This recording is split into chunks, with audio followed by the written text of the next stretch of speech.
Um grande abraço a todos. É com muita satisfação que apresentamos hoje o 6º episódio de Causos Médicos. Hoje, especialmente feliz por ter a ilustre presença de uma amiga e médica notória aí na sua área de atuação, doutora Cristina Ajaj Gonzalez, professora de psiquiatria, médica formada na Escola Paulista pela turma 56, doutorado em psiquiatria pela Escola Paulista de Medicina, atual representante do Estado de São Paulo no Conselho Federal de Medicina, como conselheira estadual por 2 gestões, 98-2003 e 2018-2023, gestão que tive o prazer de trabalhar ao lado da minha amiga, doutora Cristina. Um grande abraço e obrigado pela presença. Muito obrigada, né? Boa tarde a todos. Nossa, eu fiquei muito feliz, né, de ser convidada. Achei muito bacana esse projeto, né, dos Causos Médicos. Achei assim, super legal, adorei a ideia e fiquei super feliz de ter sido convidada para, enfim, bater um papo, contar uns causos, né, falar um pouquinho aí da vida, né, e da carreira na medicina e tal. Como é que foram as coisas até agora? Bacana. E como sempre a gente dispensa as formalidades, a doutora Cristina, como minha amiga, eu vou permitir-la chamar de Kika, como eu costumo conversar com ela informalmente. E eu acho que ela traz uma vivência muito bacana, primeiro da psiquiatria, que eu acho que é uma área que ocupa, do ponto de vista clínico, cada vez mais importância no dia a dia, em termos da população mundial, as questões, né, de estresse, sociedade moderna, os burnouts da vida. Então eu acho que trazer um pouco essa experiência da trajetória do médico quando se forma e se interessa pela área, para que busque o conhecimento e se torne um psiquiatra. A Kika, ela é a responsável pelo ambulatório de toque da Escola Paulista. Então eu acho que num primeiro momento eu queria perguntar sobre a escolha da psiquiatria. Se muito logo na medicina já era algo claro ou isso foi acontecendo com os professores, os exemplos que a gente tem lá na faculdade? Então, bom, começando, né, como é que eu fui parar na medicina? Meu pai e minha mãe, né, médicos, né, minha mãe falecida, meu pai, né, ainda está aí, está trabalhando e tal. Um grande abraço, doutor Gonzalez, se estiver nos assistindo. Super querido. Cirurgião vascular, professor, conselheiro também na nossa gestão. Um grande abraço, doutor Gonzalez. Muito querido também, né? De repente, a gente faz aqui um caos aqui com ele, né? E, enfim, né? Então, meu pai e minha mãe, os 2 médicos, os 2 são colegas de turma, né? Da Faculdade de Medicina da USP. Eles entraram em 55, né, se formaram em 61, e eles, na verdade, eles tinham estudado junto no cursinho, tal, não sei o quê, depois entraram junto, né, começaram a namorar, noivaram, casaram, tal. E aí, então, né, dos 3 filhos, eu sou a mais nova, meus irmãos não foram para a área da saúde, não foram para a medicina. E aí, né, eu já lá no colegial, enfim, desde sempre eu gostava muito de estudar. Quando as crianças, as meninas queriam ser bailarina, os meninos queriam ser astronauta, eu queria ser arqueóloga, né, tal. Enfim, aí depois também eu gostava bastante da parte de ciências, de estudar, tal, achava super legal. E, né, vi que tinha ali uma inclinação para né, cuidado das pessoas, tal. É claro que, né, tendo pai e mãe médico, né, vamos dizer assim, a ideia de fazer, né, vestibular para medicina não foi também, né, não saiu do nada, né. Uhum. Aí, então fiz o vestibular e aí passei na concorrência, né, porque tem essa disputa que é muito mais de atlética, lógico, não é disputa, né, enfim, não é uma coisa séria, né, vamos dizer assim. Apesar que algumas pessoas às vezes levam a sério, mas não é uma coisa assim grave, séria. Na psiquiatria nem tem essa disputa, né. Mas aí, então a gente, né, porque tem os símbolos das atléticas e tal, então lá na Faculdade de Medicina da USP é o porco, né, o símbolo da atlética, e da Escola Paulista é o índio. Então eu sou uma índia filha de porcos.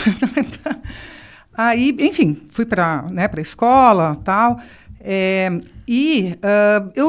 Meu pai é cirurgião vascular, minha mãe ela era pediatra. depois ela, né, foi para genética, né? Então, mas logo no começo da faculdade eu já percebi que eu não era muito ali inclinada às carreiras mais cirúrgicas, assim, né, as especialidades mais cirúrgicas.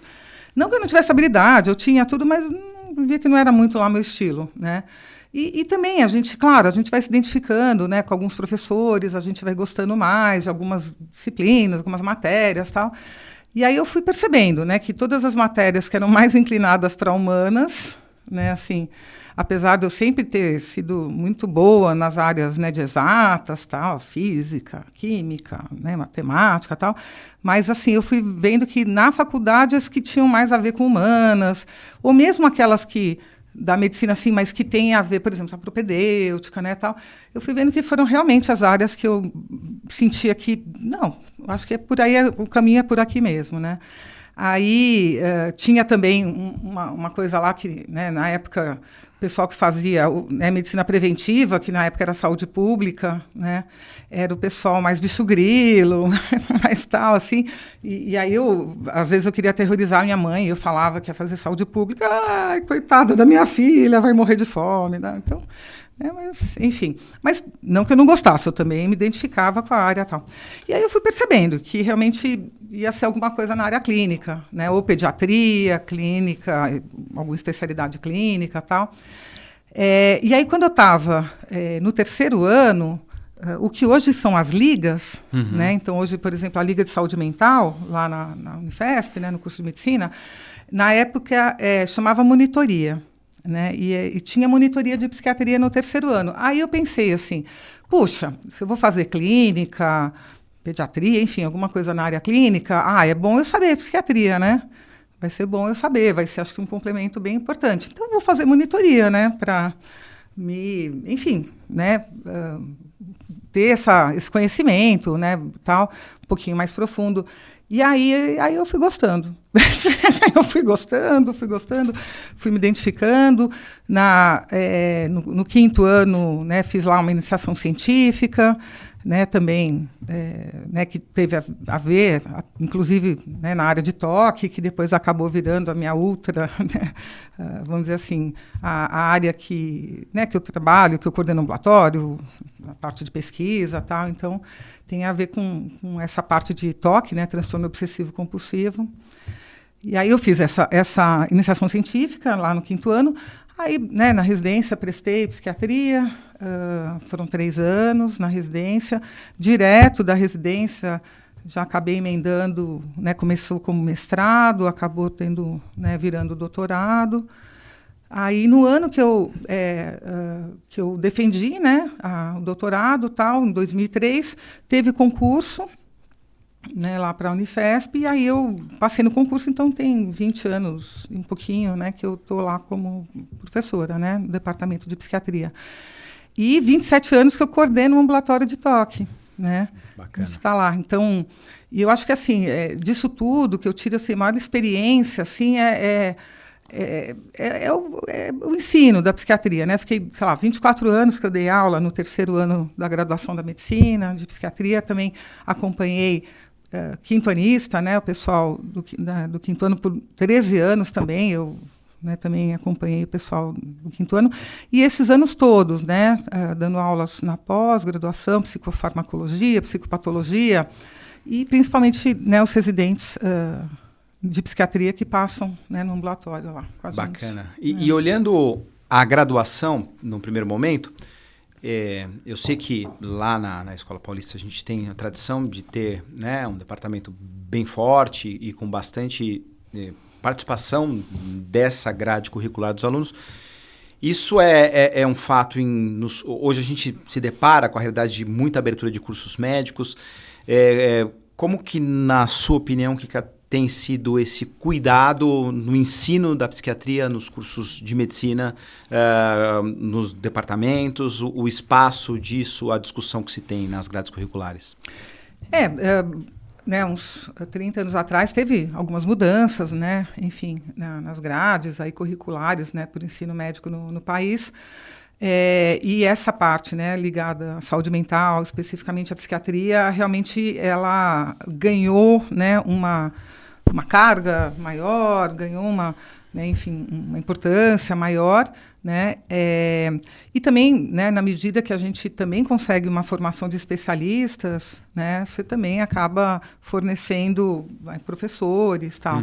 Então, assim, no geral, mesmo com essa expansão, eu não vou falar dessa mais recente, né, dos cursos de medicina, porque realmente, né, tem aí, inclusive, represado 200, e, enfim, né, não dessa mais recente, mas vamos dizer assim, né, de 10, 11 anos para cá, né, depois da Lei do Mais Médicos, os cursos foram abrindo, a gente sabe que tem cursos que, ok, razoável, tal, e cursos que, na verdade, o problema é campo de treinamento, né? Então, aquelas situações, e não é só para psiquiatria, né? Então, aquelas situações que você tem muito mais cacique do que índio, né? Então, você tem, sei lá, 7, 8 estudantes para um paciente, né? Tem paciente, né? Tem história assim de paciente que, né, assim, quando vem lá os alunos, tal, o pessoal de avental, eu finjo que eu estou dormindo, que é porque senão vou ter que, né, contar a história lá pela 25ª vez, tal. Então, às vezes falta isso, falta campo, né, de estágio. Né? Assim como em outras áreas, então, não é algo, né, obviamente, exclusivo, de uma especialidade, né? ou outra, mas a gente sente um eco, então, nesses cursos, na sua percepção. E indo um pouco além, né, a gente sabe que um dos reflexos dessa abertura desenfreada e desse grande número de médicos do mercado é justamente a oferta de residências. Como esse número, na sua opinião, tem na psiquiatria ocorrido no Brasil? Quantas vagas, por exemplo, na Escola Paulista hoje são oferecidas de residência de psiquiatria? E qual que é o panorama para aquele médico jovem que gosta da área, está envolvido e pensa em seguir esse caminho? Então, assim, né, como você tinha falado, né, na Escola Paulista a gente sempre teve um departamento de psiquiatria bem forte e bem próximo, né, dos alunos, né, lá primeiro, segundo, terceiro ano da graduação na psicologia médica, né, aí depois terceiro ano psiquiatria, né, a parte mais clínica e tal, e depois no quinto ano estágio, né, e mesmo assim no internato tal, passando, né, hoje muito mais em ambulatório, também enfermaria, pronto-socorro e tal. E a gente sempre primou, né, também, não só pela parte de pesquisa, ensino e tal, mas assim, essa parte não só do ensino de pós-graduação, mas na graduação sempre também foi uma coisa que o departamento sempre fez questão de, né, assim como a gente sabe, né, que a clínica é muito forte, né, a clínica médica e suas especialidades são muito fortes na Escola Paulista de Medicina, a psiquiatria, né, vamos dizer assim, também tem... sempre foi bem forte, bem cuidadosa, né, com isso.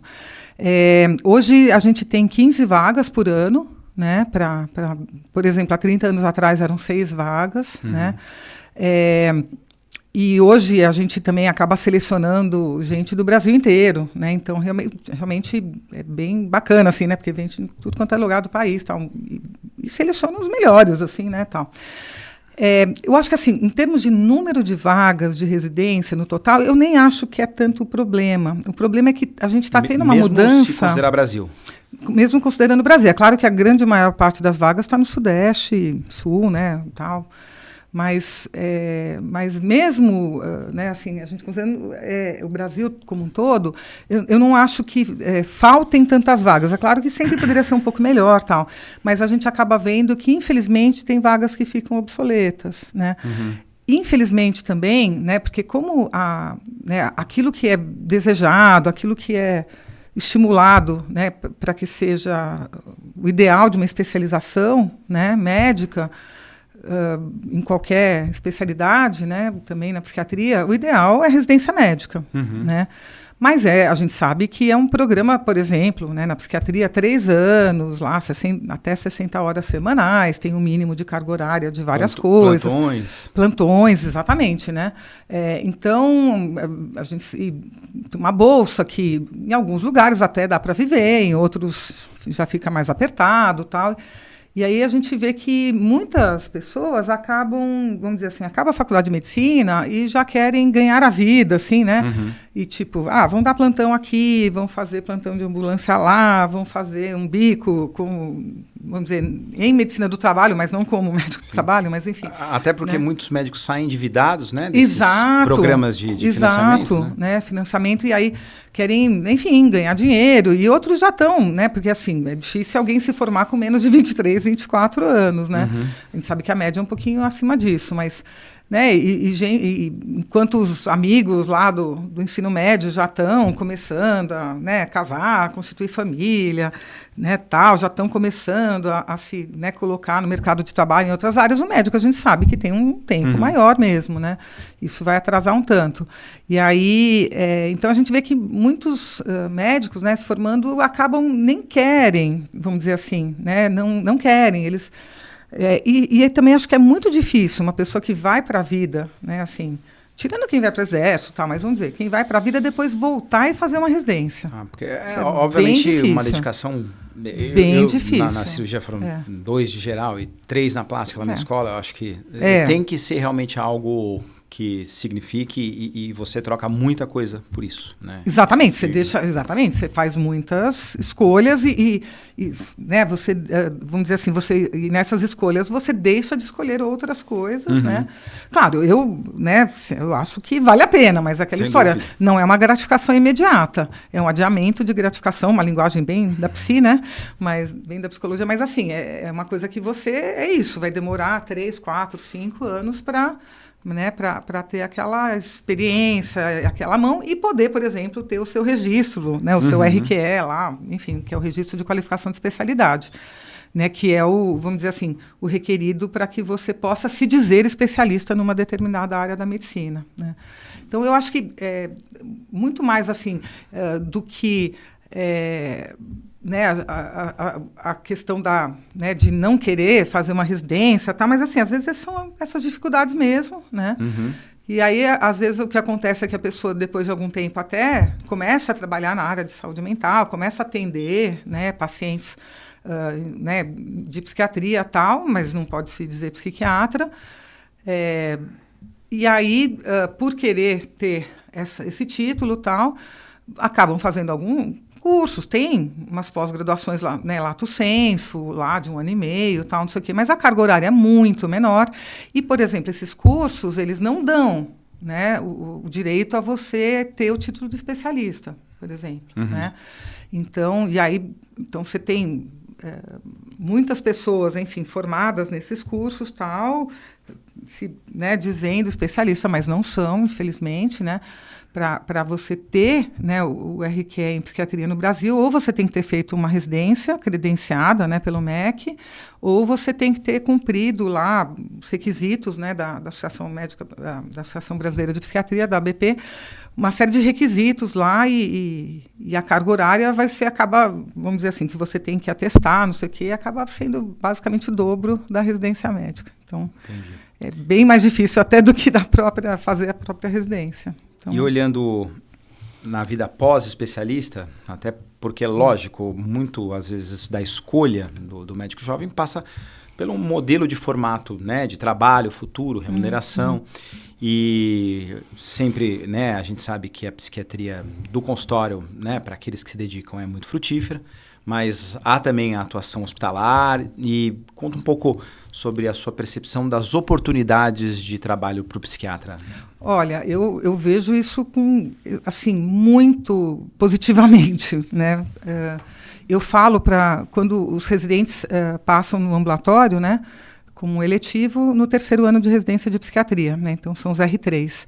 E eu falo para eles no começo do estágio, eu falo assim, gente, quando vocês acabarem, né, esse ano aqui a residência, vocês vão sair escolhendo emprego. Eles olham assim, professora, imagina, né, tudo isso. Eu falei, gente, vocês não estão entendendo. Vocês vão sair escolhendo emprego.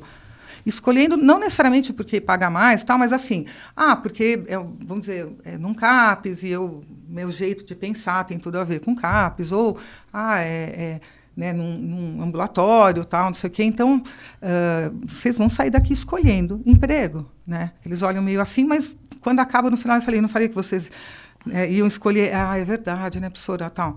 Então, assim, para quem tem uma boa formação, porque é isso, a demanda é alta, né, a demanda é alta, seja, bom, na saúde pública, né, enfim, sempre falta psiquiatra, né, nunca consegue preencher, né, as vagas quando tem eventualmente concurso, ou mesmo seleção, tal, nunca consegue preencher.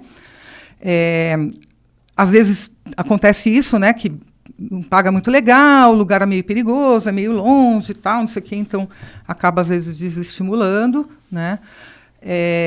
Mas, por exemplo, em ambulatórios, seja, né, de ambulatórios de convênio, seguro-saúde, etc., né, mas também sempre faltam, né, psiquiatras, sempre faltam.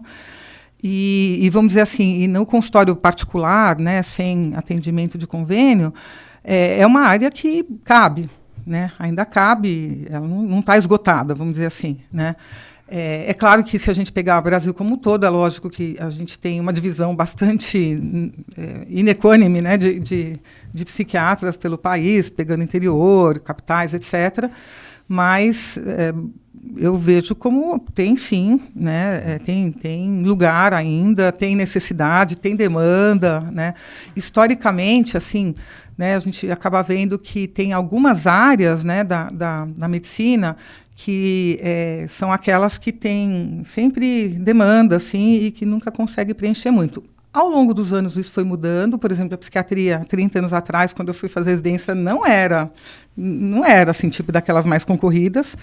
Depois de alguns anos passou a ser, talvez pela chance de, um dia você ter uma vida mais de consultório, não ter que dar plantão, né, tal, enfim, então, talvez por esse perfil, né, da área, e também pela questão, acho que da demanda mesmo, né, então, e a psiquiatria sempre esteve entre as especialidades médicas com demanda também que nunca conseguiu preencher, né? Aí, uma que antes não era tão, né, assim, por exemplo, a pediatria não era tão demandada, mas era mais, por exemplo, a neonatologia, né, UTI, neonatal, tal, não sei o quê. Aí talvez fosse algumas que tinham, né? Mas, por exemplo, hoje estão faltando pediatras no mercado, né? Apesar do número de crianças, né, do país estar diminuindo, mas então, mas a psiquiatria sempre, né, assim, pelo menos nesses últimos 25 anos, certamente sempre esteve entre as especialidades que faltam, né? Então, bacana.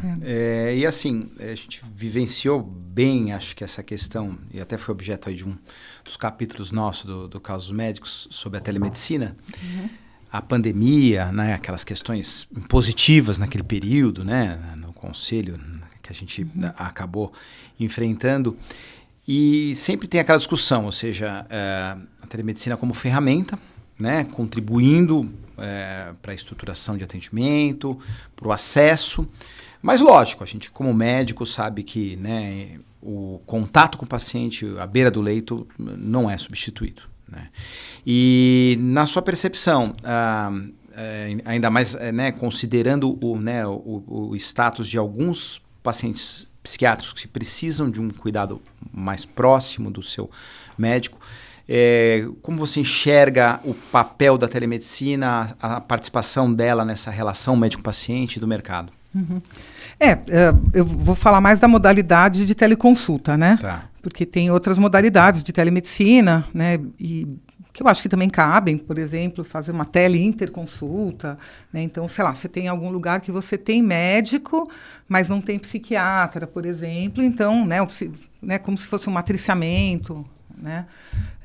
A tele-interconsulta, tal. Acho que é uma modalidade que na psiquiatria realmente acho que pode fazer muita diferença, né?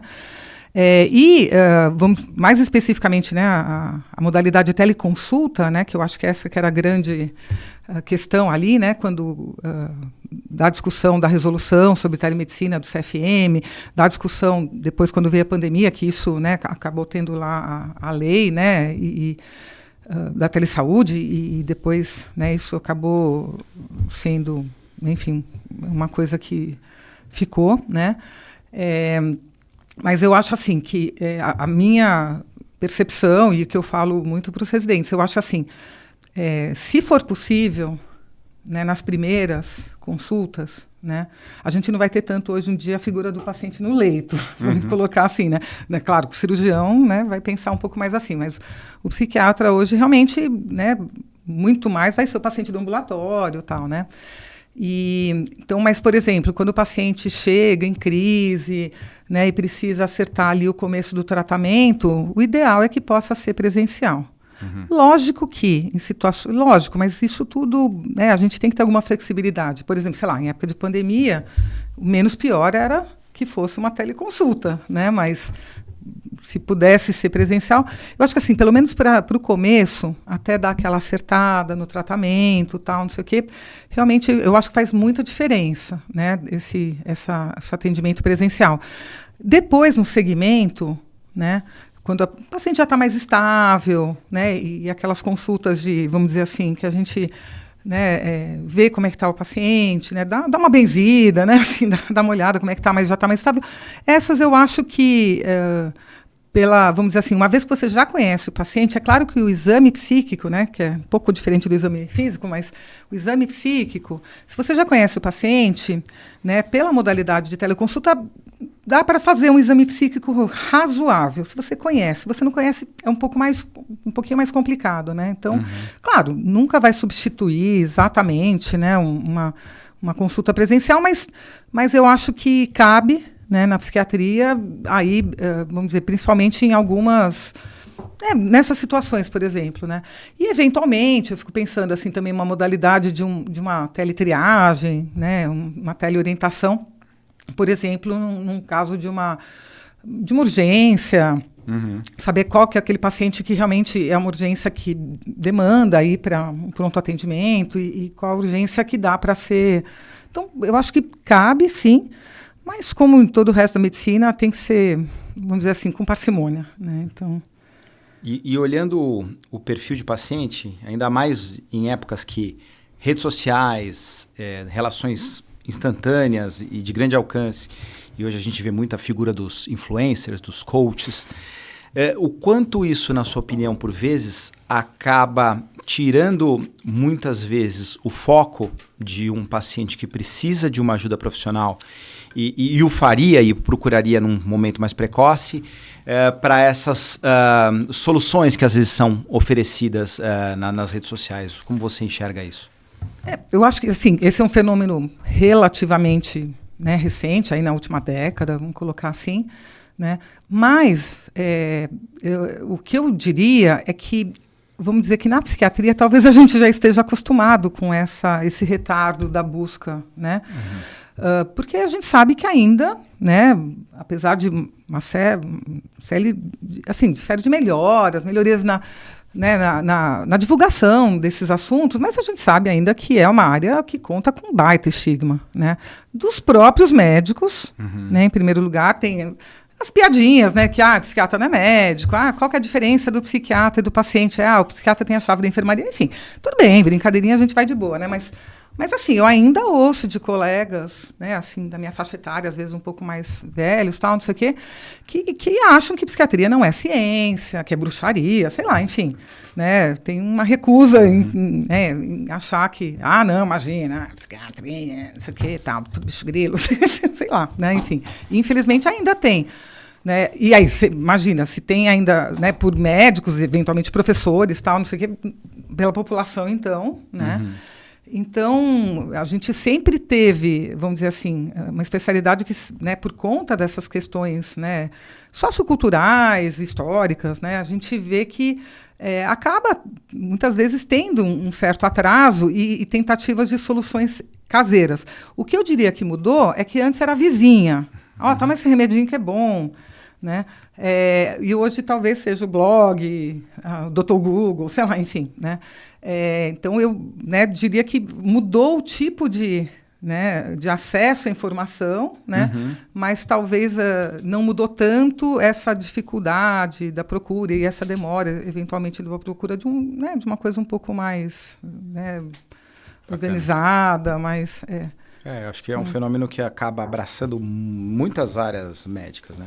Você conta essa questão da psiquiatria, mas eu acho que é um fenômeno relativamente de grande reflexo hoje em dia, né? Muitas vezes até impactando a condição clínica do caso que procura a gente, né? Que poderia ter tido uma abordagem mais precoce. E acaba postergando isso, né? Por alguma questão. E, bom, acho que a gente falou bastante aí sobre essa especialidade tão especial aí que é a psiquiatria. Acho que abre um norte, muita informação na cabeça seja aquele médico mais jovem que às vezes está ensaiando a escolha, né, ou aquele acadêmico em final de curso de medicina. E eu acho que sempre é muito bacana, né? Mas como a gente também gosta de trazer experiências extra-consultório, né, e eu acho que foi onde o caminho acabou nos unindo mais, embora a gente seja da mesma faculdade, a gente conviveu muito na área do associativismo, particularmente no Conselho de Medicina, e além do Conselho Regional, nas suas 2 gestões e a sua atual gestão como representante de São Paulo no Federal, você também foi diretora da Associação Paulista de Medicina. Eu queria que você trouxesse isso, e eu sei que para você isso veio muito cedo, né, como médica, como isso acabou acontecendo, como isso mudou ou moldou seu modo de enxergar a medicina, te deu experiência. Conta um pouquinho para essa galera que, né, às vezes enxerga as associações, as classes médicas, mas vê como algo muito distante, né? A gente sabe que não, no seu caso, por exemplo, você foi uma conselheira muito jovem, né, no teu primeiro mandato, né? Ah, sim, né? A primeira vez que eu fui conselheira, né, do CREMESP, que foi em 1998, eu tinha na época 28 anos, né? Eu tinha acabado a residência 1 ano e meio antes, né? Estava com 28 anos. E na época eu fui a mais jovem conselheira mulher a assumir um conselho regional no Brasil. Bacana. Né? Já tinha tido no Paraná, até um colega muito querido, conhecido, né? Que tinha sido conselheiro aos 26 anos, né, no Paraná, mas né, naquela época, como assim, das conselheiras, e também era uma época que não tinha muitas mulheres, né, nos conselhos. Eu entrei realmente bem jovem. Então, na verdade, a minha história, né, com as entidades médicas, com a política, vamos dizer assim, né, na área médica, começou no primeiro ano da graduação, né, na escola, né, que eu sempre já, né, enfim, no ensino médio, tal, eu sempre tive essa coisa de participar, de liderar, de vamos chamar, vamos agregar, vamos, né, enfim. Sempre tive esse jeito, né, essa maneira, né, mais extrovertida e, né, tentar agregar as pessoas para fazer alguma coisa, né, tal. E aí não foi diferente, né, no primeiro ano da graduação, acabei indo parar lá no centro acadêmico, tal, que tinha um pouco mais o meu jeito, né, do que a atlética. E aí já comecei a participar de alguns encontros de centros acadêmicos. Aí depois, no meio do ano, já teve o ESSEM, que foi em Belo Horizonte, que é o Encontro Científico dos Estudantes de Medicina, tal. E comecei a participar, então, já muito, né, no primeiro ano da graduação. E aí, no segundo ano, eu já fui diretora, né? Na época, só existia uma entidade, né, de estudantes de medicina, que era a DENEM, Direção Executiva Nacional de Estudantes de Medicina. Hoje tem a EMED, enfim, né, tem outras, mas na época só tinha a DENEM. Aí eu fui, né, do segundo para o terceiro ano da graduação, eu era vice-Sul 2 da DENEM, que pegava São Paulo e Paraná, né? Então, coordenando essa parte e tal. E depois, no meu né, do terceiro para o quarto ano da graduação, eu fui secretária-geral da DENEM. Né?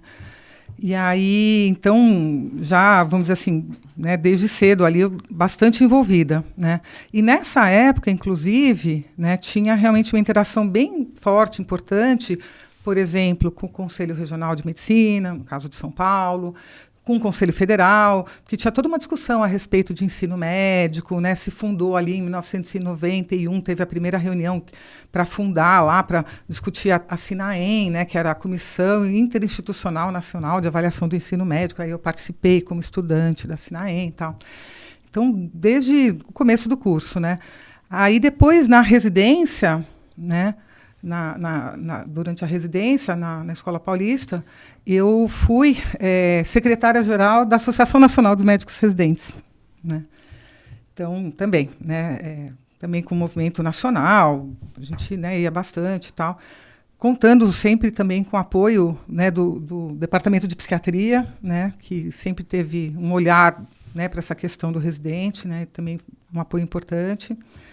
E aí depois, né, na verdade um pouco antes de eu acabar a residência, o presidente da Associação Brasileira de Psiquiatria na época, né, um professor do Departamento de Psiquiatria, e aí ele pediu para que eu representasse a Associação Brasileira de Psiquiatria no Conselho de Especialidades da Associação Médica Brasileira. Então, isso, né, ainda durante a residência, eu tive essa oportunidade de conhecer, participar. Né. Aí, um pouco logo em seguida, né, então eu cheguei no CREMESP, né, como conselheira, né, em 1998, por conta desse histórico anterior, né, de participação das entidades, né, enfim, de ter tido essa experiência já anterior.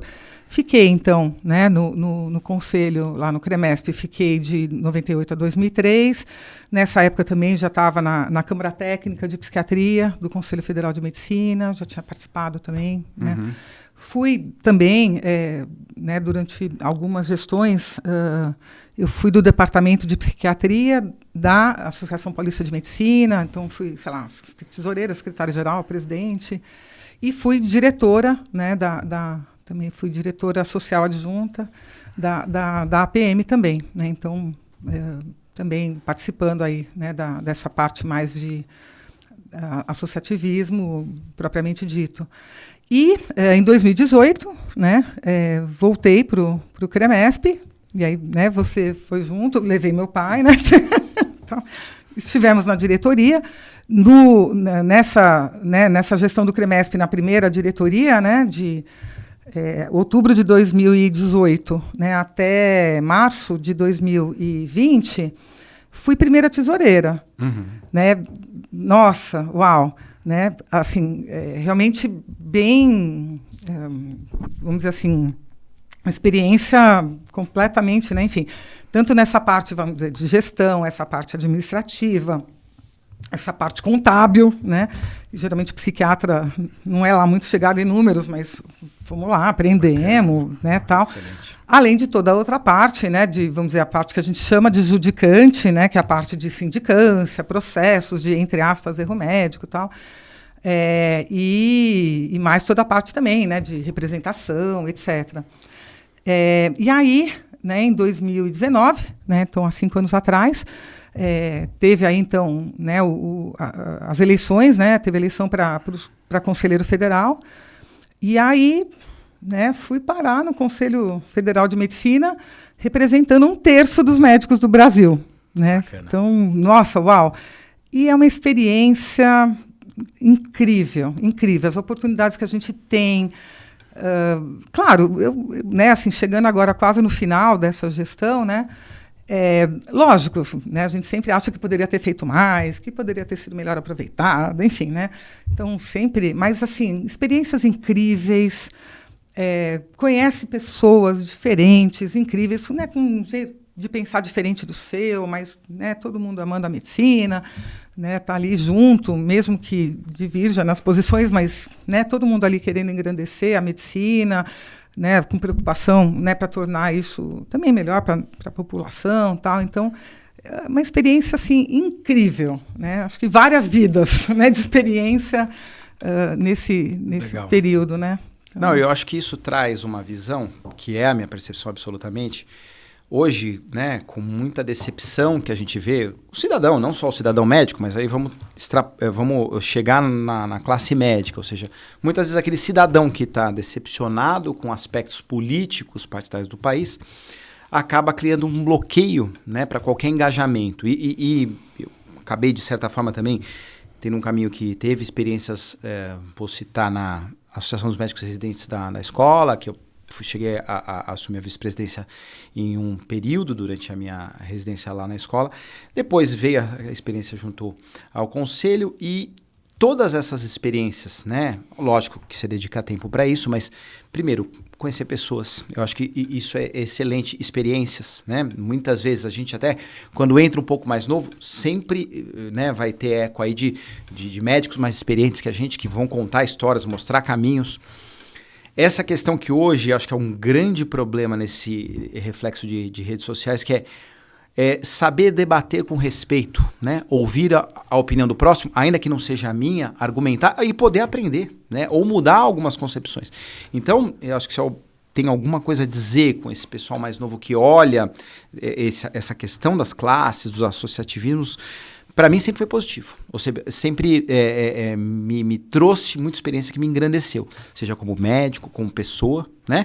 E até trouxe amizades, pessoas, né, desse caminho que ficam, né? Então eu realmente tenho essa mesma percepção sua. E acho que realmente, por mais que a gente às vezes possa ter uma decepção com a política partidária, uma questão de país, eu acho que participar e se envolver, porque nada mais, nada menos que esse médico, esse colega que está junto e se envolve, ele está lapidando, né, não só a medicina que ele irá trilhar, como os futuros médicos, né? Então, acho que isso é absolutamente importante, né? Mas só tenho realmente... me orgulha bastante ter você como nossa representante, né? E todo o seu esforço, seu papel. Eu sei muito bem, né, das suas batalhas, suas convicções e sua dedicação, né? Porque não deixa de ser, né? O Conselho encurtou muito por questões que hoje são por vídeo, mas exige participação presencial, né? Exige tempo para, né, fazer uma reflexão, estudo de um caso ou de uma proposta, de uma resolução. Exatamente. E isso são coisas que o nosso tempo é um só, né? Para família, para amigos, para nossos pacientes e sai dessa conta, né? Exatamente. Mas o saldo me parece realmente sempre bem bacana, bem positivo. E eu acho que nossa conversa tá ótima, a gente ficaria horas e horas falando aqui. Acho que a gente trouxe bastante coisa bem legal aí para essa galera que vai nos assistir refletir, né? E a gente sempre tem aquela pergunta inevitável, né? Já que o nosso nome do nosso programa é Causos Médicos, eu sempre convido um colega que está sentado com a gente aqui trazer uma história bacana, um causo médico para que a gente possa contar para o pessoal. Nossa, tem muitos, né? Imagina que em psiquiatria, né? Eu lembro que, por exemplo, quando eu fui fazer medicina, meu pai me falou assim, filha, olha, uma coisa eu posso te garantir, você nunca vai morrer de tédio. Para fazer medicina, psiquiatria, uau, né? Tédio, nunca, né? Assim, mas uma história, assim, né, interessante, eu acho bem legal assim, essa história. Quando eu comecei, né, assim, que eu tinha acabado de acabar a residência, e aí eu estava na pós, né, graduação, e eu fui também trabalhar como assistente no consultório de um chefe, né, de um professor lá da escola, tal, que depois, enfim, virou meu chefe e tal. E aí eu fui trabalhar no consultório, era uma época que a gente realmente precisava internar mais os pacientes, né, a maneira como a psiquiatria era feita, as medicações que a gente tinha e tal. A gente acabava, às vezes, internando mais, então ele sempre tinha 2 ou 3 assistentes, né, era na época do BIP, estava começando o celular, né, tal. Eu tinha aquele cebolão, né, tal. Mas a gente... então, tinha sempre, né, uma equipe ali de assistente com BIP 24 horas para emergências, né? E aí, então, uma senhora, né, que era paciente dele, né, uma senhora de 73 anos, né, que era paciente dele, morava sozinha, não tinha filhos, tal. E aí a sobrinha dela, né, que cuidava, tal, a sobrinha bipou, né, a gente... para dizer que a tia, né, essa senhora tinha transtorno afetivo bipolar, né, antigamente chamado de psicose maníaco-depressiva, e que ela tinha parado de tomar os remédios dela, o lítio, tal, não sei o quê, e ela tinha entrado em mania franca, né. Então, quando a pessoa fica agitada, não dorme, pode ficar hipersexualizada, pode ter ideação de grandeza, de riqueza, etc., né, e muita agitação, a pessoa pode ficar disfórica, né, muito irritada, tal. Enfim, e essa senhora também tinha pressão alta, tinha diabetes tipo 2, tal, e também tinha parado de tomar todos os remédios, então a sobrinha ficou realmente bem preocupada, né, e ela não dormia, e incomodava, ficava dando os gritos lá no prédio, tal. Então chamou, né, a gente para ir fazer a avaliação. Na época eu lembro que era tipo 2 quadras, né, de onde eu morava na época, então nem fui de carro, fui a pé, né. E aí entrei com a sobrinha no apartamento dessa senhora, ela estava super agitada, super brava, pegou um peso de porta, assim, daquele de areia, jogou em mim, sai daqui, sou horrorosa, tal, não sei o quê. socorro, tal. E, né, e eu falei, não, mas eu preciso ver a pressão do senhor. Não, quero saber, sai daqui e tal, não sei o quê. E se trancou no apartamento, e aí ficou eu lá e a sobrinha, tipo, como é que a gente vai fazer, né? Ela está correndo risco, precisa fazer uma avaliação, tal, não sei o quê. E a gente não consegue, né? Ela nem abre a porta para a gente. Então, bom, o que a gente vai fazer? Tá, primeiro vamos chamar uma equipe de remoção, né, psiquiátrica e tal. Né, era uma equipe lá particular, né, que fazia a remoção, tinha, né, o líder dessa equipe era enfermeiro, que tinha bastante experiência nisso e tal. E fomos ver como é que a gente ia abrir, né, para entrar lá, tal, não sei o quê, se protegendo, né, tipo... E aí, aí falamos, né, com o zelador do prédio, e nisso chegou a equipe, né? Esse enfermeiro mais 2 ajudantes dele. E aí, bom, então, sei lá, vamos chamar um chaveiro para, né, arrombar ali, sei lá, abrir a porta, a fechadura e tal. E aí, esse enfermeiro, essa senhora morava no primeiro andar do prédio, né? Ele olhou e falou assim para o zelador, o senhor tem uma escada? Tal. Ele, tenho, por quê? Não, porque a janela ali do lado está aberta, né? E aí a gente, né, em vez de arrombar, tal, a gente entra pela janela. Dali a pouco estava, né, a escadinha lá tal, e os 3 entrando assim pela janela. Né? Eu fico até imaginando, né, a paciente lá no seu apartamento e os 3 entrando. E ela estava, né, bastante agitada, irritada tal. Mas né, uma das coisas que pode acontecer nesses quadros de mania é a pessoa ficar hipersexualizada tal. E aí eu fico imaginando ela vendo os 3 príncipes encantados assim entrando, né, pela janela. Aí eles conversaram com ela, né? Eles abriram a porta, eu e a sobrinha entramos, ela aí, né, assim, olha, senhora, eu preciso examinar a senhora. Ah, sai daqui, sua horrorosa, não quero saber de você, não, sai daqui. Aí, assim, mas eu preciso medir a pressão, preciso examinar a senhora e tal. Aí ela, olha, eu só vou deixar porque ele está aqui, né, assim. E aí, tipo, então, mas a senhora está com a pressão alta, deve estar com diabetes, né, assim, bagunçado, tal, não sei o que, a gente precisa, né, a senhora precisa ir para o hospital, né, para... né, dar uma arrumada nisso tudo, provavelmente vai ficar internada, né, para passar ali o estágio mais grave ali da mania e tal. E ela foi bonitinha, sentadinha, não precisou fazer medicação, né, para contenção ali química, né, do estado de agitação dela, nada. E ela foi assim, eu só vou porque esses 2 moços lindos estão aqui. E ela foi, fez a malinha dela, assim. E eu era horrorosa, sai daqui. Não, e olha a história, né? Acho que o teu pai tinha razão. Ou seja, de uma avaliação vespertina, né, habitual, lá da sua casa, acontece tanta coisa, né? Nossa, acho que esse é o mundo que a medicina traz, né? Muita coisa inesperada, mas realmente acho que não tem um dia igual ao outro, né? As coisas são sempre emocionantes, ainda mais nesses atendimentos de urgência, plantão. Pô, mas bacana, Kika, só mais uma vez só tenho a agradecer e ficar honrado aí com a tua conversa. Acho que vai trazer bastante insight aí para a galera que assiste a gente. E, enfim, mais uma vez, obrigado, parabéns aí pela tua trajetória. E vamos encerrando mais um capítulo aí do Causos Médicos, né? Estou bastante feliz aí da conversa com a minha amiga, doutora Cristina. E até a próxima. Um grande abraço a todos. Então, muito obrigada, né? E espero que, enfim, a gente tenha contribuído aí para, enfim, umas ideias, né? E muito bacana ter participado. Obrigada. Eu que agradeço. Fechou. Show. Ai. Deu quantos? 50 minutos? 48. Show.